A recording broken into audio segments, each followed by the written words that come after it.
Millionaire sees his ex giving birth to twins. What he does shocks everyone in the hospital.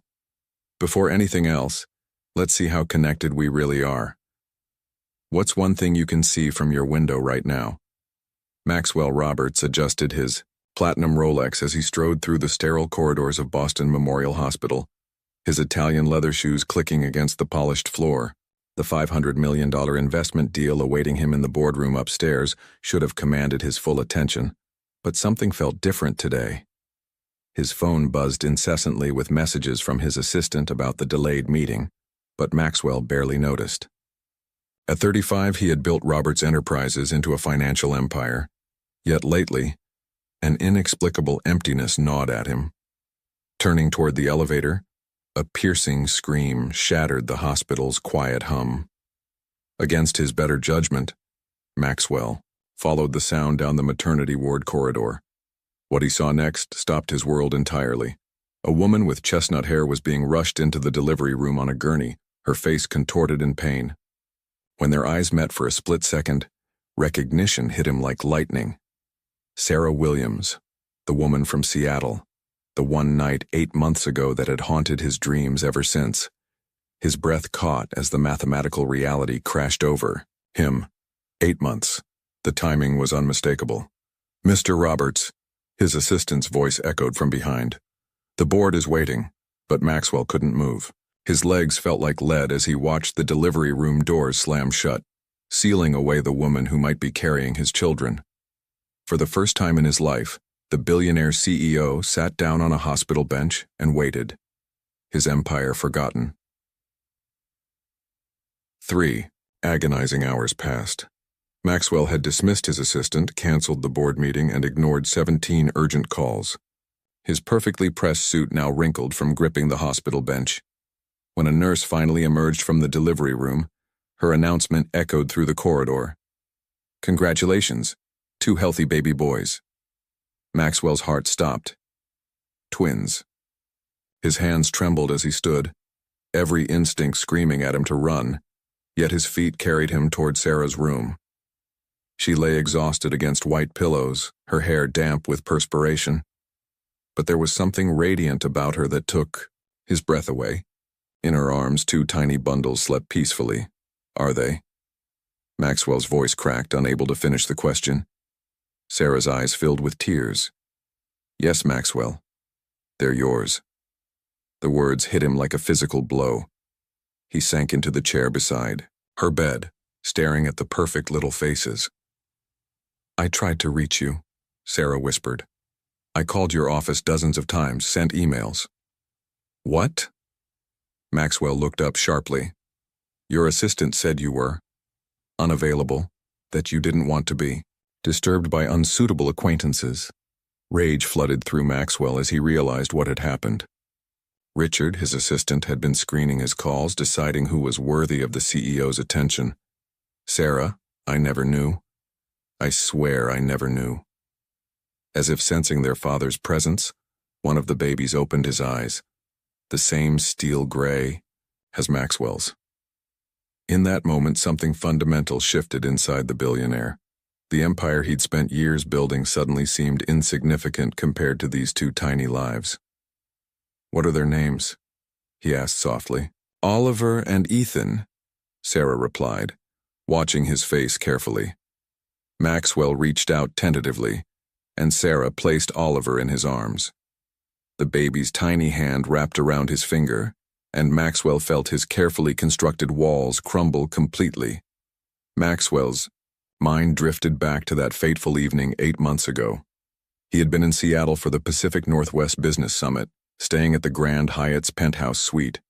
Another city, another deal, another empty hotel room. The conference dinner had been insufferably dull. Fake smiles and hollow conversations about market projections.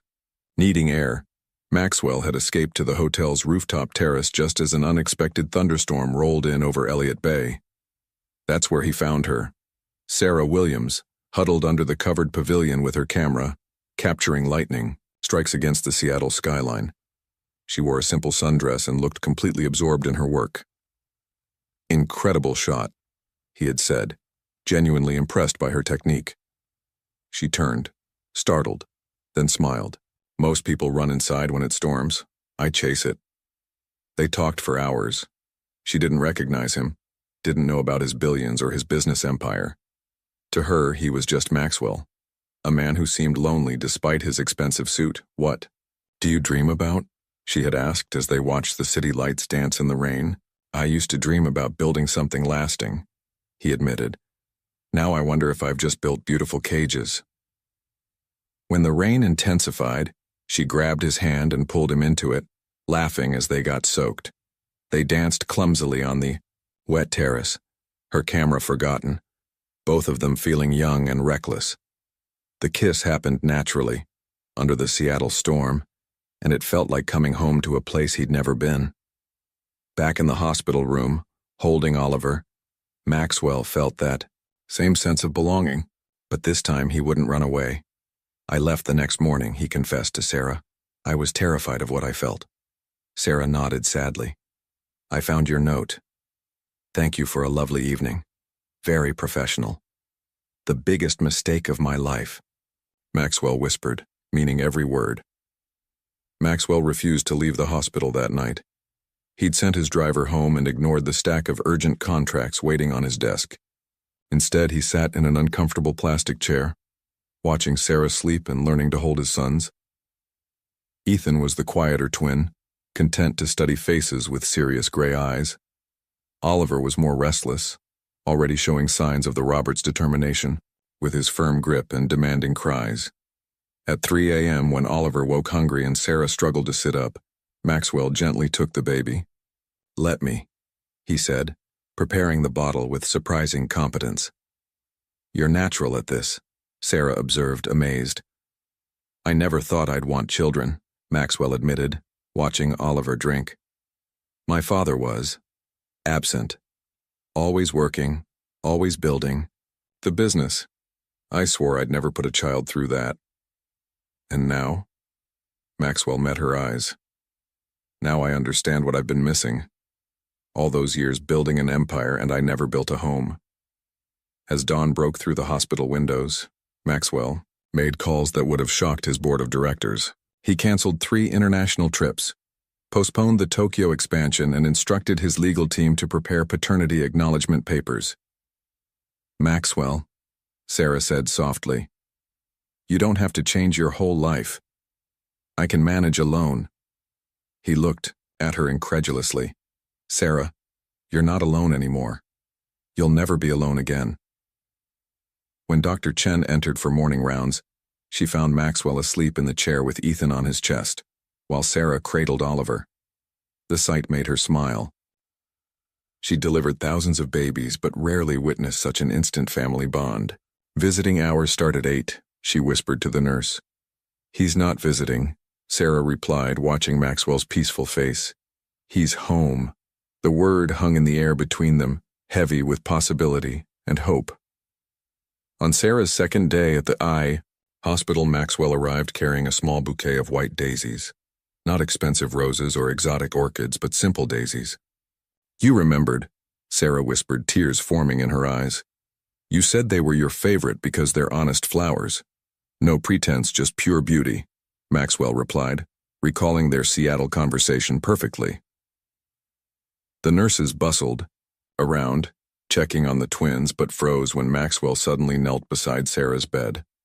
From his jacket pocket, he produced a small velvet box. Sarah Williams, he began, his voice trembling slightly. I know I don't deserve a second chance. I know I hurt you by running away, but I can't run anymore. He opened the box, revealing a stunning yet elegant diamond ring. Not the massive stone his wealth could afford, but something beautiful and thoughtful. Will you marry me? Not because of duty, not because of the boys, but because 8 months ago in a Seattle rainstorm you showed me what my heart was missing. Sarah stared at the ring, then at Maxwell's vulnerable face. How do I know you won't run again when things get difficult? Because, Maxwell said, taking her hand, running away from you was the hardest thing I've ever done. Every day since Seattle, I've regretted leaving that hotel room. Every business deal felt empty because I wasn't sharing it with you. In her arms, Oliver gurgled as if approving, while Ethan slept peacefully. "This isn't a fairy tale, Maxwell," Sarah said carefully. "Real relationships take work." "I'm ready to work," he replied. "I've spent years building a company. Now I want to build a family." Sarah looked into his eyes, seeing the man who had danced with her in the rain, not the billionaire CEO the world knew. "Yes," she whispered. The nurses who had been eavesdropping burst into spontaneous applause as Maxwell slipped the ring onto her finger, sealing their second chance with a gentle kiss. A week later, Maxwell's black Bentley pulled through the wrought iron gates of his Beacon Hill mansion. Sarah clutched the twins' carriers, overwhelmed by the imposing Georgian facade with its manicured gardens and marble columns. "Welcome home," Maxwell said softly. But Sarah felt anything but welcome. Mrs. Patterson, the stern-faced housekeeper who'd worked for the Roberts family for 30 years, stood waiting in the grand foyer. Her disapproving gaze swept over Sarah's simple jeans and sweater. "Mrs. Patterson," Maxwell announced, "this is Sarah, my fiancée, and my sons, Oliver and Ethan." The housekeeper's eyebrows rose almost imperceptibly. "Sir, perhaps the guest wing would be more appropriate until—" "The master suite," Maxwell interrupted firmly. "We're a family." Sarah felt the weight of crystal chandeliers, priceless paintings, and generations of Roberts tradition pressing down on her. Everything screamed old money and established power, a world she'd never belonged to. That evening, after the twins were settled in hastily arranged cribs, Sarah found herself alone in the mansion's garden. The manicured roses felt as foreign as everything else. Maxwell discovered her there, tears silently streaming down her face. "I don't fit here," she whispered. "Look at this place, Maxwell. Look at me. I'm a small-town photographer who shops at Target." Maxwell sat beside her on the stone bench. "You're right. You don't fit here." Sarah's heart sank until he continued. "This house has been in my family for generations, filled with expectations and traditions that never brought anyone happiness. My parents lived here for 25 years and barely spoke to each other." He took her hands. "I don't want you to fit into this world, Sarah. I want us to create a new one." Inside the mansion, Mrs. Patterson watched from an upstairs window as Maxwell held Sarah close, and for the first time in years, she saw genuine emotion on her employer's face. The next morning, 3 black Mercedes arrived unannounced. Eleanor. Roberts emerged from the lead car like a general preparing for battle, followed by Maxwell's brother David and sister Catherine. Sarah was feeding Oliver in the morning room when the entourage swept in. Eleanor, an imposing woman in her 60s with silver hair and cold blue eyes, surveyed the scene with obvious disdain. "So these are the alleged heirs," Eleanor said, her voice dripping with skepticism. Maxwell appeared immediately, his jaw set. "Mother, you're early. We need to discuss this." "Situation privately," Eleanor replied, barely glancing at Sarah. "There's nothing to discuss. Sarah is my fiancée and the mother of my children." David, always the family lawyer, stepped forward. "Maxwell, we need paternity tests, background checks, prenuptial agreements." "Get out," Maxwell said quietly. The room fell silent. In 35 years, Maxwell had never directly challenged his family. Eleanor's lips tightened. "Don't be naive, son. This woman clearly targeted you. Convenient timing, showing up pregnant right after a one-night encounter." Sarah stood, holding Oliver protectively. "Mrs. Roberts, I understand your concern for your son, but—" "Don't." Eleanor cut her off. "I know exactly what you are. A gold digger who got lucky." Maxwell stepped between them, his voice dangerously low. "You will not speak to the mother of my children that way." Eleanor's eyes flashed. "She's using those babies to trap you. Open your eyes." "My eyes are open for the first time in years," Maxwell replied. "I see a woman who tried to reach me for months, who prepared to raise my children alone rather than beg for money. I see someone who makes me want to be a better man." Catherine spoke for the first time. "Maxwell, you've known her for what, a week? You're throwing away everything for a stranger." I'm not throwing anything away. I'm finally choosing what matters. Eleanor played her final card, turning to Sarah. How much? Name your price to disappear. Sarah's voice was steady despite her trembling hands.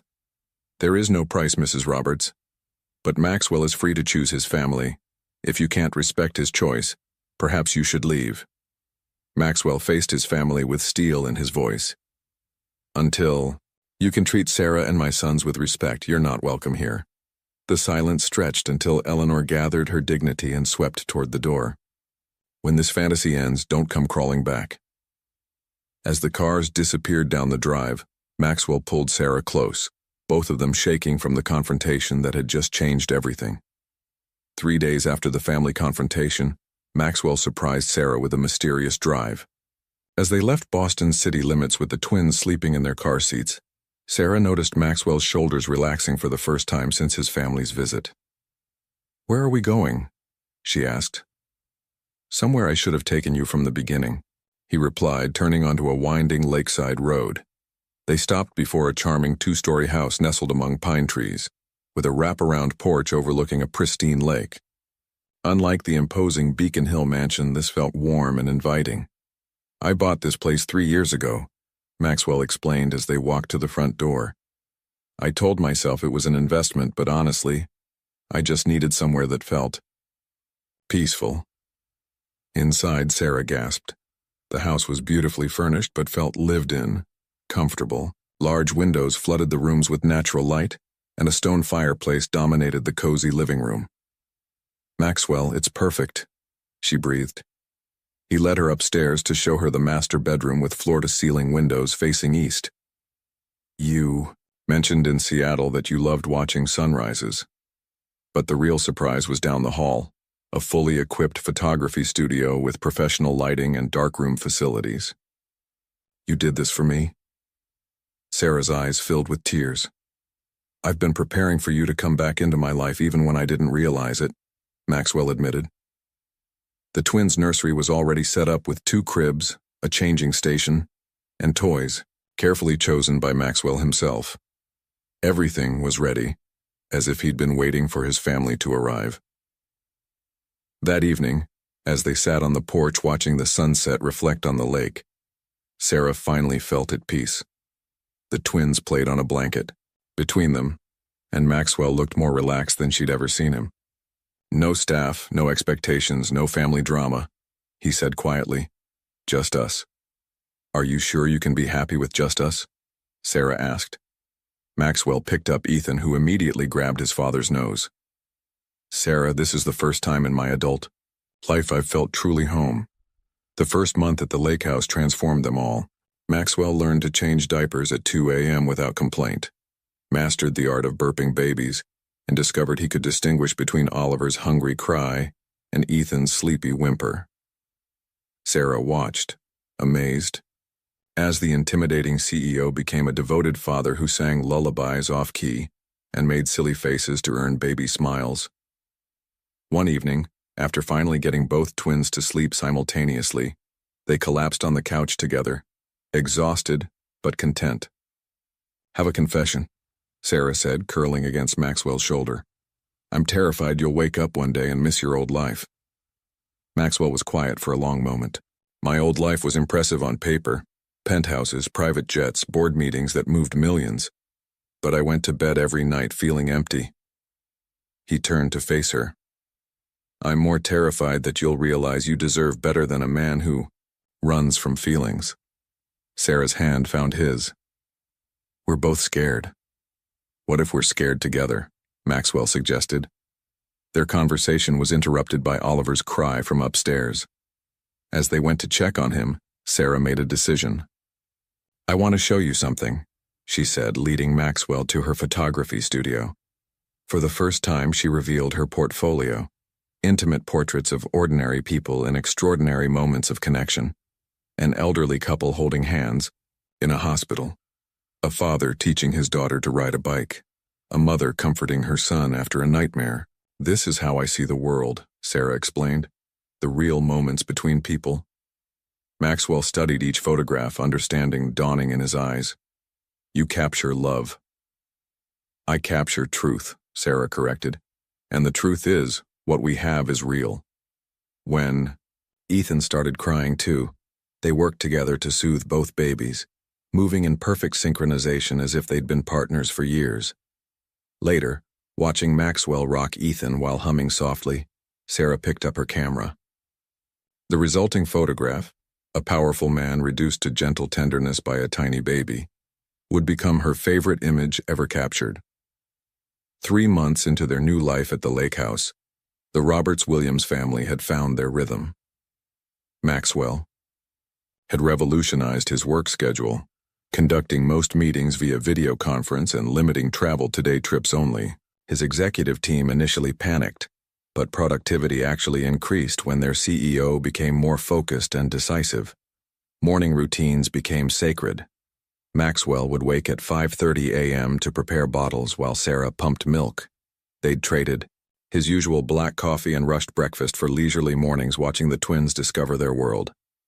Oliver had developed a fascination with anything that made noise, rattles, keys, even his own babbling. Ethan preferred quiet observation, studying faces and following conversations with serious gray eyes that mirrored his father's intensity.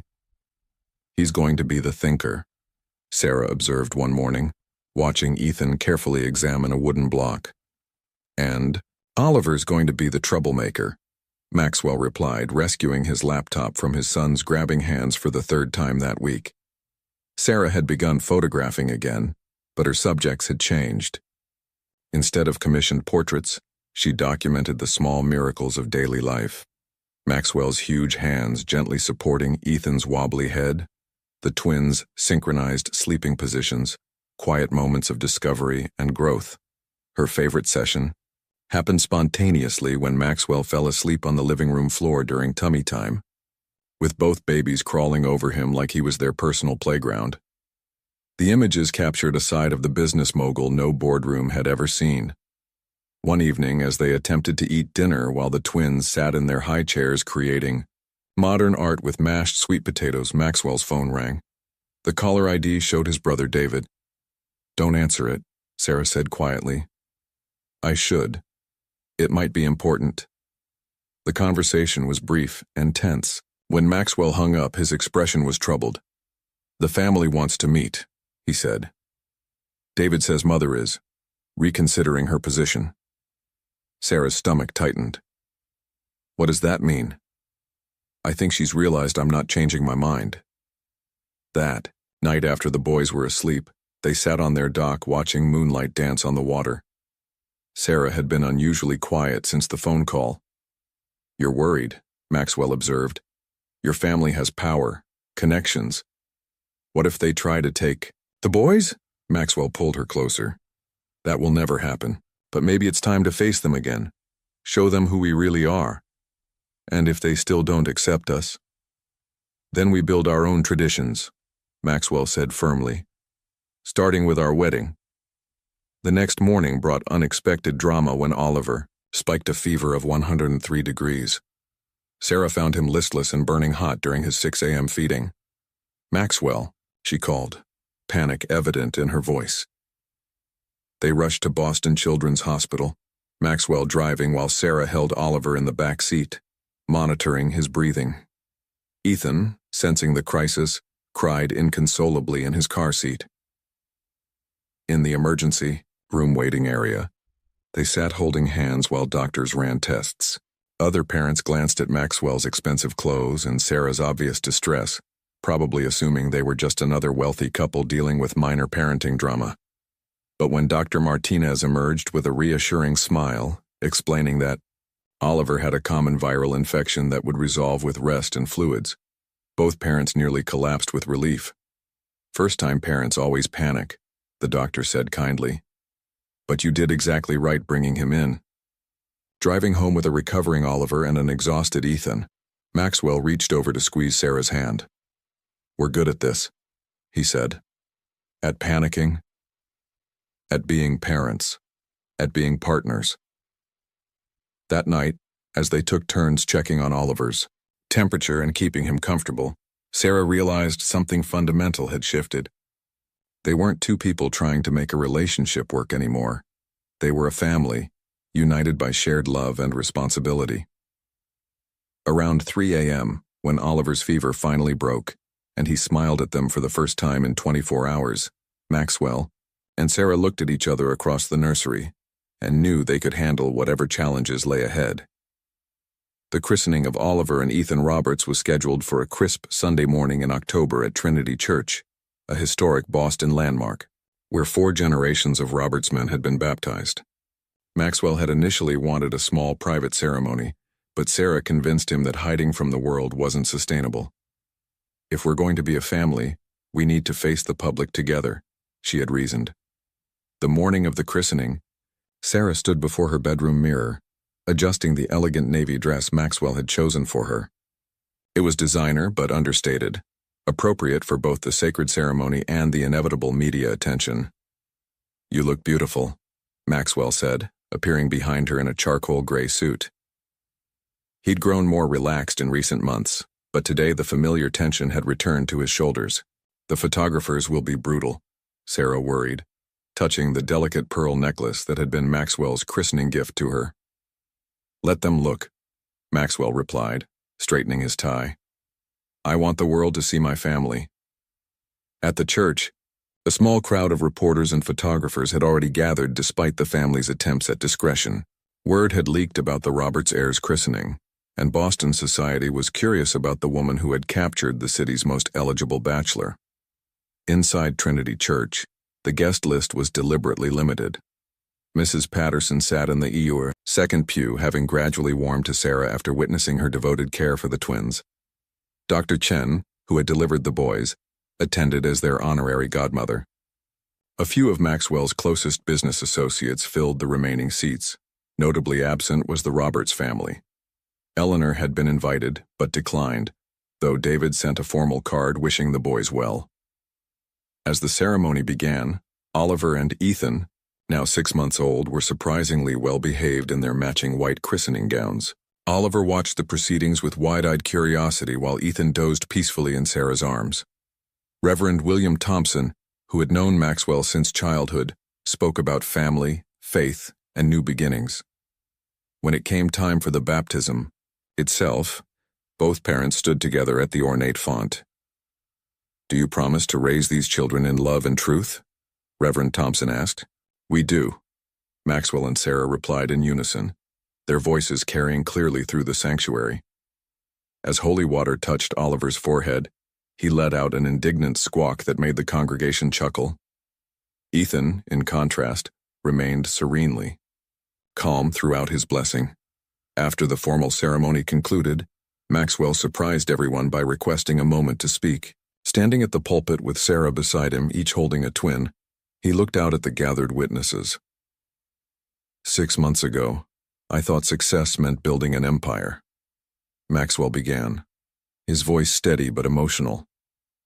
I measured my worth in profits and acquisitions. Then these 2 little boys came into my life and I discovered I'd been calculating all wrong. He looked at Sarah, who encouraged him with a gentle smile. The real measure of a man isn't what he builds for himself, but what he builds for others. Sarah and Oliver and Ethan have taught me that love isn't a weakness to be managed. It's the only strength that truly matters. In the congregation, Mrs. Patterson dabbed her eyes with a handkerchief, while photographers outside captured every word through the church's open doors. Today, I'm not just christening my sons, Maxwell continued. I'm committing to being the father they deserve and the partner Sarah deserves. Thank you all for witnessing this promise. The applause was spontaneous and heartfelt. As they walked down the aisle together, Sarah felt the weight of public scrutiny, but also the strength of Maxwell's hand in hers. Outside the church, the media frenzy was intense but respectful. Maxwell had learned from previous experience and hired professional security to manage the crowd. He and Sarah posed briefly for photographs, the twins calm in their parents' arms. Mr. Roberts, how has fatherhood changed you? One reporter called out. It's shown me what really matters, Maxwell replied simply. Sarah, what's it like dating Boston's most eligible bachelor? Sarah smiled. I wouldn't know. I'm marrying a devoted father and partner who happens to be successful in business. The answer drew approving chuckles from the crowd and admiring glances at her composure. As they drove away from Trinity Church toward their reception at the lake house, Maxwell reached over to squeeze Sarah's hand. "How do you feel?" he asked. "Like, we just told the world we're not going anywhere," Sarah replied. "Good," Maxwell said, "because we're not." The intimate reception at the lake house was everything the church ceremony hadn't been. Relaxed, joyful, and focused on celebration rather than tradition. Mrs. Patterson had outdone herself with a menu of comfort foods rather than formal fare, and guests mingled easily on the wraparound porch overlooking the lake. Dr. Chen spent most of the afternoon holding whichever twin wasn't currently being passed around by guests, marveling at how much they'd grown since birth.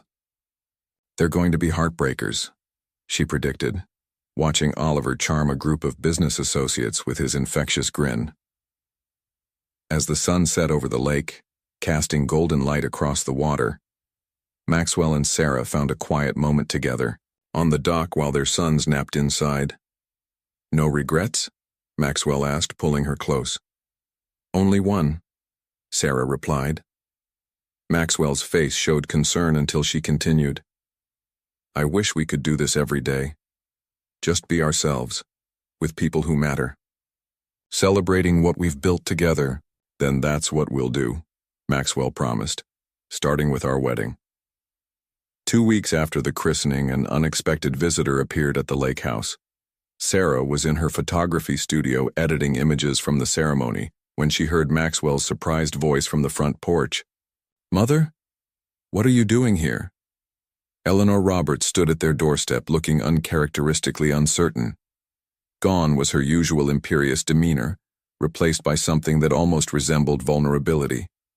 "I came to see my grandsons," Eleanor said simply. Sarah emerged from the studio to find Maxwell and his mother in an awkward standoff on the porch. The twins were having tummy time on a blanket in the living room, babbling contentedly. "Come in," Sarah said quietly, though her heart raced. Maxwell shot her a look of concern, but she nodded reassuringly. Eleanor entered the lake house for the first time, her critical gaze sweeping over the comfortable furnishings and family photographs covering the mantel. She paused at a particularly stunning black and white image of Maxwell sleeping with both babies on his chest. "You took this?" Eleanor asked Sarah. "Yes. Photography is my profession." Eleanor studied the image longer. "He looks peaceful." "He is peaceful," Sarah replied. "We all are." The conversation was interrupted by Oliver's delighted squeal. Both women turned to see him attempting to crawl toward a colorful toy, his determination evident despite his still wobbly coordination. Ethan lay nearby, watching his brother's efforts with serious concentration. "They're so different," Eleanor observed, moving closer despite herself. "Oliver's the explorer. Ethan's the philosopher," Maxwell explained, his voice guarded but not hostile. Eleanor knelt beside the blanket, maintaining a careful distance. Oliver, oblivious to family politics, immediately changed direction and crawled toward this new person with curiosity. "May I?" Eleanor asked, gesturing toward Oliver. Sarah nodded, though she remained alert. When Eleanor picked up Oliver, something remarkable happened. The baby studied her face seriously for a moment, then broke into his characteristic grin and reached for her pearl necklace with fascination. "He's beautiful," Eleanor whispered. And for the first time since Sarah had known her, the older woman's voice carried genuine emotion. Ethan, not to be outdone, made soft sounds from his position on the blanket, until Eleanor noticed him too. "Would you like some coffee?" Sarah offered, recognizing the olive branch being extended. In the kitchen, while Maxwell kept watch over his mother and sons, Eleanor spoke quietly to Sarah.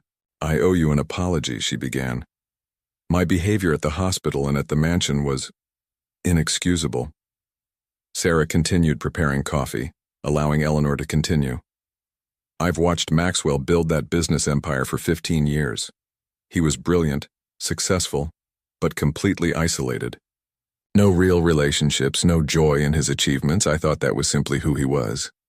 Eleanor paused, glancing toward the living room where Maxwell was now on the floor with his sons. Then I saw the photographs from the christening in the society pages. There was my son holding those babies like they were the most precious things in the world. And you, looking at him like he was everything. Sarah handed Eleanor a coffee cup. He is everything. To us. I can see that now, Eleanor admitted. I was protecting a man who didn't need protection. I was preserving a version of Maxwell that was never truly happy. They returned to the living room to find Maxwell helping Ethan practice sitting up, while Oliver attempted to eat his father's shoelaces. "Daddy," Oliver babbled, though he wasn't quite saying actual words yet. Maxwell's face lit up as if his son had recited Shakespeare. Eleanor watched this interaction with growing understanding. He's never been this present. Even as a child, Maxwell always seemed to be thinking about something else, planning the next move. He's exactly where he wants to be, Sarah said. As the afternoon progressed, Eleanor gradually relaxed. She helped change Ethan's diaper, managed to make Oliver giggle by playing peekaboo, and even shared stories about Maxwell's own childhood that revealed a softer side of their family history. He was obsessed with building things, Eleanor told Sarah while Maxwell was in the kitchen preparing bottles. Lincoln logs, Legos, blocks, always constructing something elaborate, then tearing it down to build something better. Some things never change, Sarah smiled. When it came time for Eleanor to leave, the goodbye was markedly different from her arrival. She hugged each grandson carefully, whispering promises to visit again soon. "Sarah," she said as she prepared to go, "I'd like to host a proper dinner for the family. When you're ready. Both families, yours and ours." "I'd like that," Sarah replied, meaning it. After Eleanor's car disappeared down the drive, Maxwell pulled Sarah close on the porch. "I can't believe she came," he said. "People change," Sarah observed. "Look at you." "What do you mean? 6 months ago you were a man who ran from feelings. Now you're someone who builds a life around them." Inside the house, both twins had fallen asleep in their playpen, exhausted from the day's excitement. Maxwell and Sarah watched them sleep, marveling at how these tiny beings had transformed not just their own lives, but rippled outward to heal old family wounds. "Think she meant it? About dinner?" Maxwell asked.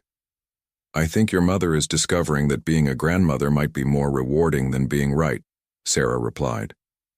As they headed upstairs, Maxwell paused at the mantel to look at the photograph that had caught his mother's attention, the image of him sleeping with his sons. "What do you see when you look at that?" he asked Sarah. "I see a man who finally found his purpose," she answered, "and 2 little boys who will never doubt they're loved." Maxwell kissed her softly. "Thank you for giving me the chance to become that man." 1 year after the day Maxwell first saw Sarah in that hospital corridor, he stood in his corner office overlooking Boston Harbor, preparing for the most important board meeting of his career, not because of the numbers on the financial report spread across his mahogany desk, but because of the decision he was about to announce. The past 12 months had transformed him completely. The driven, isolated businessman who once worked 18-hour days had evolved into a man who scheduled his life around bedtime stories and family dinners. His transformation hadn't gone unnoticed by the Roberts Enterprises board of directors, who watched with growing concern as their CEO prioritized family time over profit margins. At exactly 2 p.m., Maxwell entered the boardroom where 12 stern-faced directors awaited him. These were men and women who had helped him build a multi-billion-dollar empire. But today he was about to tell them that empire was no longer his primary focus. "Ladies and gentlemen," Maxwell began, taking his seat at the head of the polished conference table. "I've called this meeting to discuss the future leadership structure of Roberts Enterprises." Charles Morrison, the longest-serving board member, leaned forward. "Maxwell, if this is about the Singapore expansion delay—" "It's not about Singapore," Maxwell interrupted calmly. "It's about priorities." He activated the presentation screen, but instead of financial projections, the first slide showed a photograph Sarah had taken of him reading to Oliver and Ethan on their dock at sunset. The board members exchanged confused glances. "This past year, I've learned that building a company means nothing if you don't have someone to share the success with," Maxwell continued. I've discovered that the most important meetings happen at 3 a.m. when your child has a fever, not in boardrooms discussing quarterly projections. Morrison's face reddened. Maxwell, are you seriously suggesting we restructure a Fortune 500 company around your domestic situation? I'm suggesting we restructure it around sustainable leadership, Maxwell replied. For 15 years I've been the single point of failure for this organization. That's not good business. He advanced to the next slide, showing a detailed succession plan. Effective immediately, I'm transitioning to chairman of the board. Patricia Henderson will assume the role of CEO, with my full support and recommendation. The room erupted in concerned voices. Patricia Henderson, currently the company's COO, was brilliant and capable, but the board hadn't expected such a dramatic leadership change. Patricia has been essentially running day-to-day operations for the past 6 months while I've been learning to be present, Maxwell acknowledged. Our profits have increased 12% under her management, and employee satisfaction is at an all-time high. Board member Janet Ellis raised her hand. Maxwell, what about your legacy? Your father built this company. My father built a company, Maxwell corrected. I want to build something more. I'm establishing the Roberts Williams Foundation with a $100 million endowment, focused on supporting single mothers and accessible childcare. He clicked to the next slide, showing architectural plans for a comprehensive family support center. The foundation will provide childcare, job training, healthcare resources, and financial planning assistance. Sarah will serve as executive director, bringing her background in community photography and her understanding of what struggling parents actually need. The silence in the room was deafening. Charles Morrison finally spoke. You're throwing away everything you've worked for. I'm not throwing anything away, Maxwell said firmly. I'm expanding what I'm working for. Roberts Enterprises will continue to thrive under Patricia's leadership. But I refuse to miss my children's childhood for the sake of stock prices. Board member David Kim, himself a father of 3, was the first to nod approvingly. Maxwell, I think you're making the right choice. The meeting continued for 2 hours, with Maxwell patiently addressing every concern and question. By the IUIs, and even the most skeptical board members had to admit that his succession plan was thorough and well considered. As the directors filed out, Patricia Henderson lingered behind. Are you sure about this? She asked. You're giving up tremendous power. Maxwell looked out his office window toward the harbor where he could see families walking together on the waterfront. Patricia, I spent years accumulating power I never used for anything meaningful. Now I want to use whatever influence I have to help other families have what I've found. That evening, Maxwell arrived home to find Sarah in their kitchen, covered in flour and laughing as Oliver banged wooden spoons against a pot, while Ethan watched from his high chair, clapping delightedly at the chaos. How did it go? Sarah asked, kissing him despite her flour-covered hands. I'm officially a part-time billionaire, Maxwell replied, scooping up Ethan while ruffling Oliver's hair. Any regrets?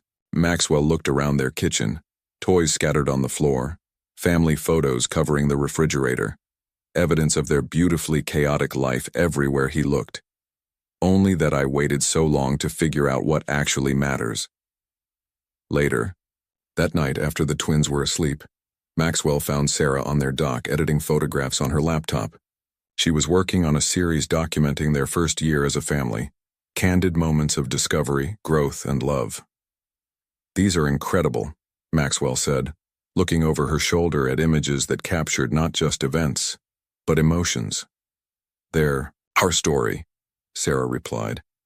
Every sleep-deprived morning, every first smile, every moment we figured out how to be a family.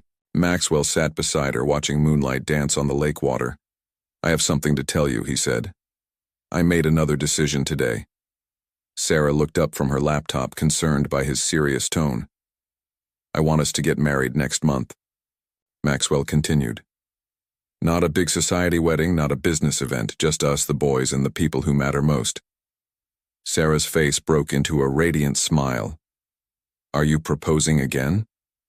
I'm promising again, Maxwell corrected. A year ago, I asked you to marry me because I was afraid of losing you. Now I'm asking because I can't imagine building the rest of our life with anyone else." Sarah closed her laptop and kissed him under the stars.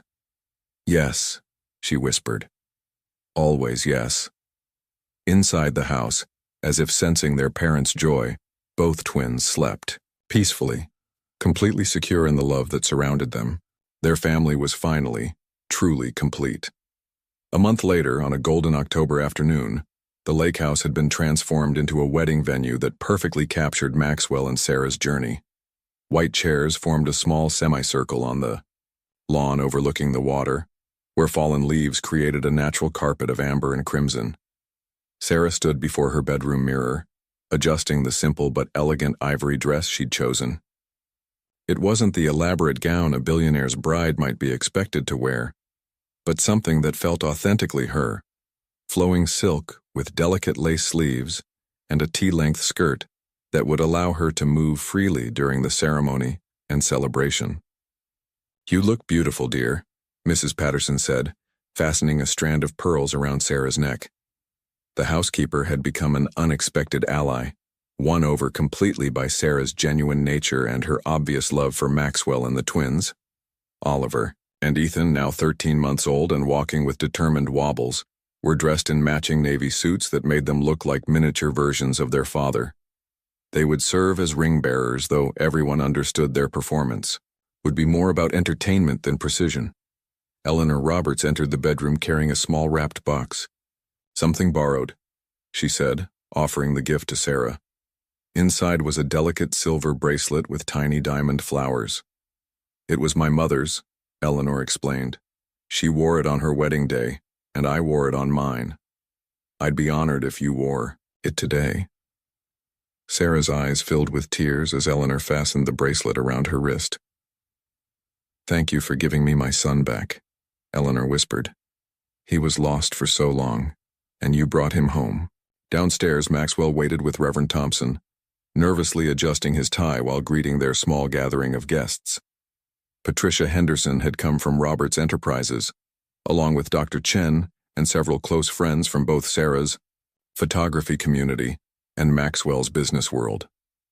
The ceremony began as a string quartet played softly while Sarah's maid of honor, her college roommate, Jennifer, walked down the makeshift aisle.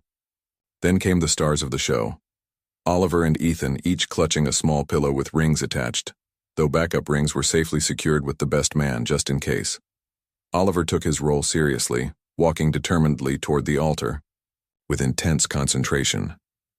Ethan, however, became distracted halfway down the aisle by a butterfly and sat down abruptly to watch it, causing gentle laughter from the guests. Maxwell walked over to scoop up his contemplative son, carrying him the rest of the way while Oliver completed his mission with obvious pride. When Sarah finally appeared, Maxwell's breath caught. She moved toward him with quiet confidence, her eyes never leaving his face, and he was transported back to that night in Seattle when he'd first seen her strength and beauty. Reverend Thompson had crafted a ceremony that honored both tradition and the unique path this family had taken to find each other. "Maxwell and Sarah," he began, "your journey to this altar has been unconventional. You found each other, lost each other, and found each other again. You've built a family before building a marriage, which has given you a foundation few couples are blessed to have." When it came time for vows, Maxwell spoke first, his voice steady despite the emotion in his eyes. "Sarah, a year and a half ago, I was a man who had everything and felt nothing. You taught me that the greatest wealth isn't what you accumulate, but what you share. You gave me not just two incredible sons, but the courage to become the man they deserve as a father." He paused, glancing at Oliver and Ethan, who were being quietly entertained by Eleanor and Mrs. Patterson. "I promise to build our future with the same intention you put into your photographs, capturing every genuine moment, preserving every precious memory, and always focusing on what's real rather than what looks impressive." Sarah's response was equally heartfelt. "Maxwell, you've shown me that love isn't about perfect timing or ideal circumstances. It's about showing up, even when you're scared. It's about choosing each other every single day." She looked at their sons, then back at Maxwell. "I promise to be your partner in raising these beautiful boys to understand that strength comes from vulnerability, that success means lifting others up, and that the best legacies are built on love, not just ambition. When Reverend Thompson pronounced, "Them husband and wife," Maxwell's kiss was tender and full of promise. In the background, Oliver clapped enthusiastically, while Ethan chewed thoughtfully on his small bouquet. The reception flowed seamlessly from ceremony to celebration. Tables scattered across the porch and lawn encouraged mingling, while the same string quartet provided gentle background music as guests enjoyed Mrs. Patterson's carefully curated menu of comfort food, elevated to elegant standards. Sarah had set up a photo station where guests could take pictures with vintage cameras, creating instant memories that would be compiled into an album. The twins, now released from their formal duties, crawled freely among the guests, charming everyone with their different personalities. As the sun began to set over the lake, Maxwell and Sarah shared their first dance on a small platform overlooking the water. The song was At Last by Etta James, the same song they'd hummed together in Seattle during that magical night in the rain. "No regrets?" Maxwell murmured as they swayed together. "Only that we can't do this every day," Sarah replied, echoing her sentiment from the christening. "We can do this every day," Maxwell corrected. "Maybe not the wedding part, but this, being together, celebrating what we've built, surrounded by people who love us. This is just the beginning." As darkness fell, strings of lights illuminated the celebration while guests gathered around a small bonfire on the beach. Eleanor was seen reading a story to Oliver while Ethan dozed in Dr. Chen's arms. Mrs. Patterson and Jennifer discovered a shared love of gardening and were deep in conversation about roses. Later, as guests began to leave, Maxwell and Sarah found themselves alone on their dock with their sleeping sons in their arms. The lake reflected stars and wedding lights, creating a perfect mirror of their happiness. "Mrs. Roberts," Maxwell said softly, trying out Sarah's new name. "I like the sound of that," Sarah replied, leaning against her husband's shoulder. "Ready for forever?" Maxwell asked. "I've been ready since Seattle," Sarah answered. "I just didn't know it yet." Above them, stars witnessed the promise of a family that had found its way home to each other, built on foundations stronger than wealth or status, built on love that had been tested, lost, and rediscovered, making it unbreakable. 5 years. Later, Maxwell and Sarah stood in the familiar corridors of Boston Memorial Hospital, but this time as honored guests rather than anxious new parents.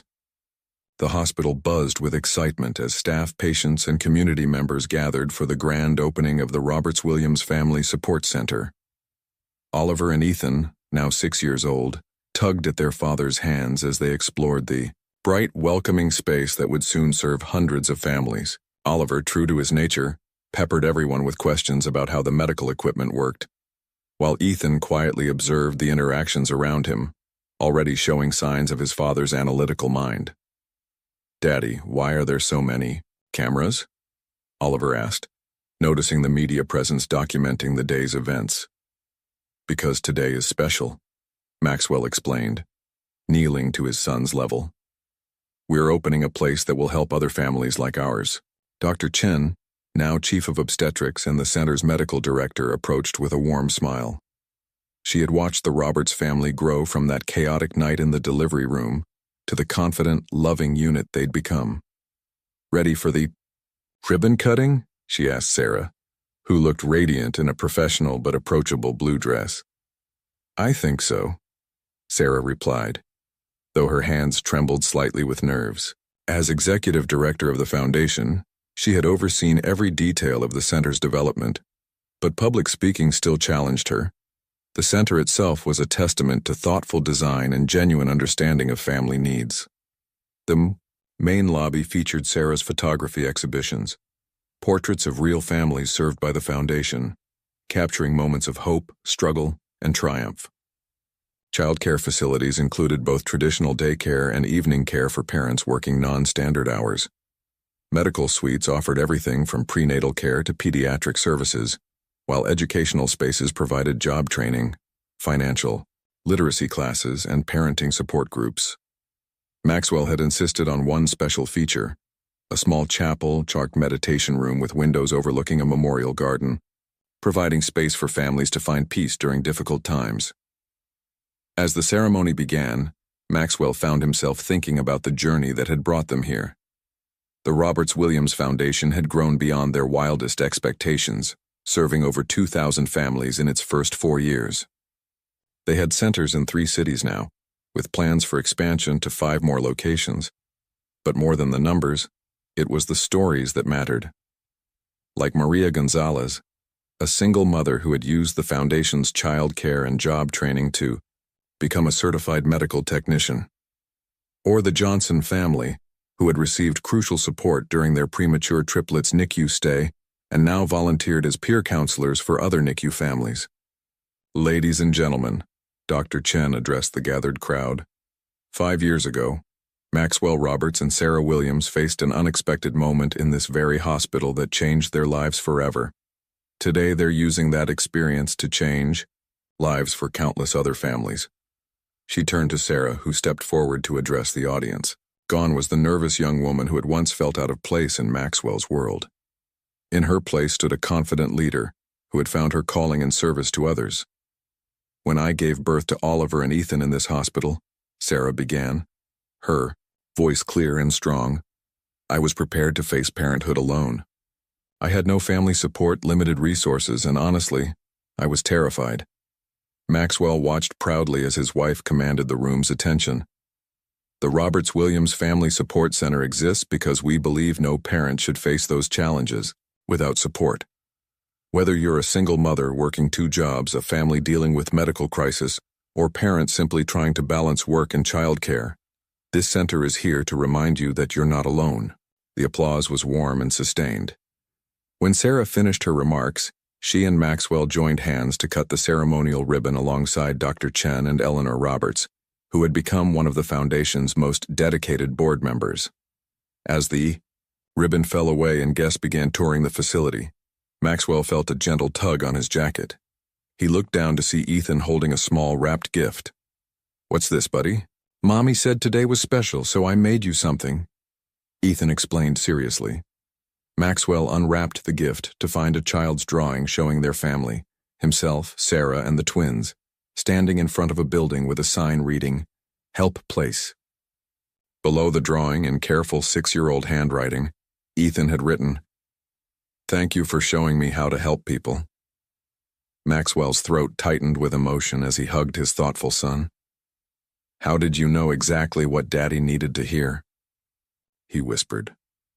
"Because you taught me," Ethan replied matter-of-factly. Later that afternoon, after the formal ceremonies concluded and most guests had departed, the Roberts family found themselves alone in the center's main corridor. Sarah was photographing details of the space for the foundation's archives, while the twins explored with barely contained excitement. Maxwell paused in front of a particular display, a photo essay Sarah had created about their own family's journey, starting with a recreation of that first night in Seattle and ending with recent images of them working together at the foundation. The centerpiece was a photograph taken exactly 1 year ago, Maxwell reading bedtime stories to Oliver and Ethan in the same hospital room where they'd been born. But this time, they were visiting families in the NICU, bringing comfort and hope to other parents facing uncertain times. "Penny for your thoughts?" Sarah asked, joining him in front of the display. "I was thinking about that night in Seattle," Maxwell replied.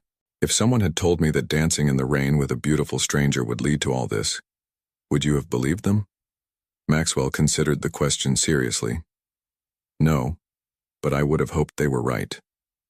Sarah slipped her hand into the simple gold wedding band, catching the late afternoon light streaming through the center's windows. "Oliver, Ethan, come here for a minute," she called to their sons, who were testing the echo acoustics in the main lobby. The family gathered together in the center's entryway, beneath a large bronze plaque that read, "In honor of all families finding their way home to each other." 5 years ago, Maxwell said, looking at each member of his family, "I thought I was successful because I could buy anything I wanted. Now I know I'm successful because I wake up every day next to the people I love most, working to help other families find what we found." "What did we find, Daddy?" Oliver asked. though his question carried the wisdom of a child who already knew the answer. "We found each other," Sarah replied, pulling both boys close. "And we learned that the best things in life aren't things at all. They're the people who choose to love you every single day." As the sun set behind Boston Memorial Hospital, the Roberts family walked hand in hand toward their car, knowing they would return tomorrow to begin the real work of serving others. The center would open its doors to its first families next week, beginning a new chapter in their ongoing mission to ensure that no parent would face the challenges of raising children without support and hope. Maxwell paused at the hospital's main entrance, remembering the man he'd been 5 years ago, successful but empty, wealthy but alone. That man could never have imagined the richness of the life he now lived, measured not in dollars but in bedtime stories, family dinners, and the privilege of helping other families find their own paths to happiness. "Ready to go home?" Sarah asked. Maxwell looked at his wife and sons, then back at the center that would soon welcome its first families, and smiled. "I am home," he replied. "And so is everyone who walks through those doors." Together, the Roberts family headed toward their lake house, where Mrs. Patterson was preparing dinner, and Eleanor was waiting to hear every detail about the day's events. They were no longer just a family who had found each other against all odds. They were a family committed to helping others write their own stories of hope, love, and second chances.